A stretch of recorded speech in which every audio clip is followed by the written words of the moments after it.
Well, welcome back to the Bowl. It's like this is going to be our home, I think, for some time to come. Chris Bass, Senior, of course, is with us here, just like the old days here. But now things really seem to be going along. Got some great news, so let's have it.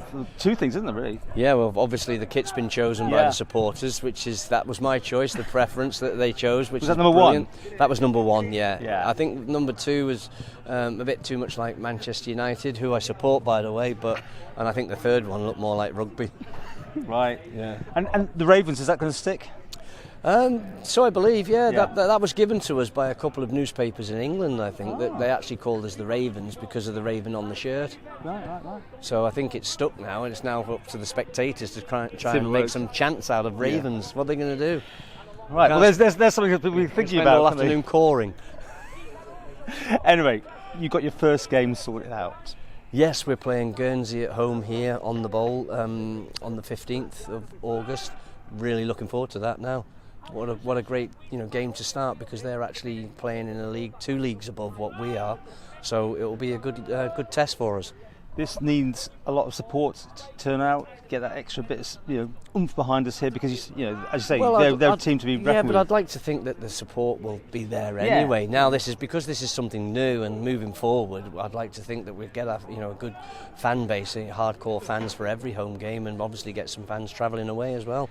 I mean, obviously, a betting man would have said that Guernsey would be the obvious ones to be playing, because obviously we've got this free air bridge sort of idea going. Well, that was not free, but it's an air bridge. But that was the whole idea, because that air bridge was there, and they need friendlies as well as us, so it was a great opportunity. Any chances to see any of the video of them in action? I mean, are they a force? I mean, what's their league like down there? I haven't actually. I've not been able to do any of that, because obviously we're all just doing this for the love of the game, and we have to go to work. So.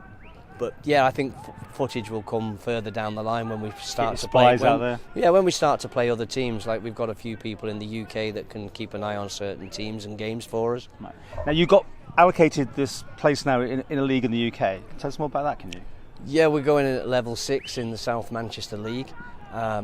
Basically, that just means that we'll be playing 38 league games now. 38? 38, yeah. That's going to cost a bit, isn't it? Well, the potential for potential for FC Isle of Man is to play 60 games a year now, with cup games. How's that work out? County Cup games, FA Vars games, FA Cup games. How that work when they're in local? They can't do local teams anymore. They'll have to commit to this 100% then, to the Isle of Man. There will be a certain element that we'll probably have to commit, but then hopefully that everybody else that dual registers will get figuring it somewhere down the line, because we're not used to playing 60 games a year. Yeah. We're only used to playing 24 league games, and then certain clubs go out the first round in the cup, so they're not really getting anywhere near 40 games. Will these always be at the weekend or midweek, or how's it work?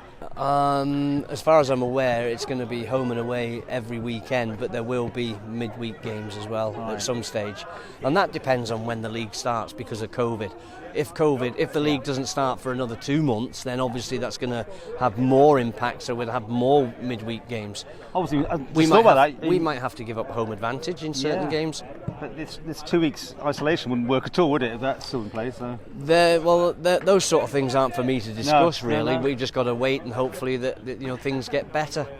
Right, tell us about what's going on here now. You've got the young blood, you've got the old guard there as well. We've got a good group of players down here training once a week currently. Then as the season starts to build up, then we'll probably go into 2 times a week.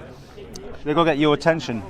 This is their opportunity now. In these games, this is their opportunity.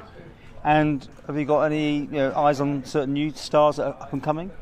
No names, unfortunately. No, but we're looking at all sorts of players and different positions, but there's no names. How excited are you about all this? I think it's fantastic. I mean, let's face it, this should have happened in the Isle of Man 50 years ago. Yeah. But it's better late than never. Yeah, and I'm thrilled to pieces that I've been chosen. There's lots of other people that they could have chosen. Are you the chosen one? No. He's better looking than I am. Anyway, I think are you going to actually have a game here tonight? It's just training games. Right. It's training games, so we can start to keep our eye on players that are doing well this early in the season. Okay, well, we look forward to when's the kick going to turn up and all that? Is it on order now, I presume? Ready to go? Well, as long as it's here before the first game, everybody will be happy. Yeah. But apparently there's been a massive interest from all over the world in the kit. Really? Yeah. That's excellent. And as we were saying at the beginning, nice to get a crowd out here to support that game here in August. Yeah, I'm pretty certain that there will be, you know, I don't want to guess a number, but I'd like to think it'll be in the hundreds rather than, you know, thousands or tens. Well, the more the merrier. Yeah, more the merrier, yeah. I mean, let's face it, this is for the whole of the Isle of Man. This isn't just for a group of 30 people.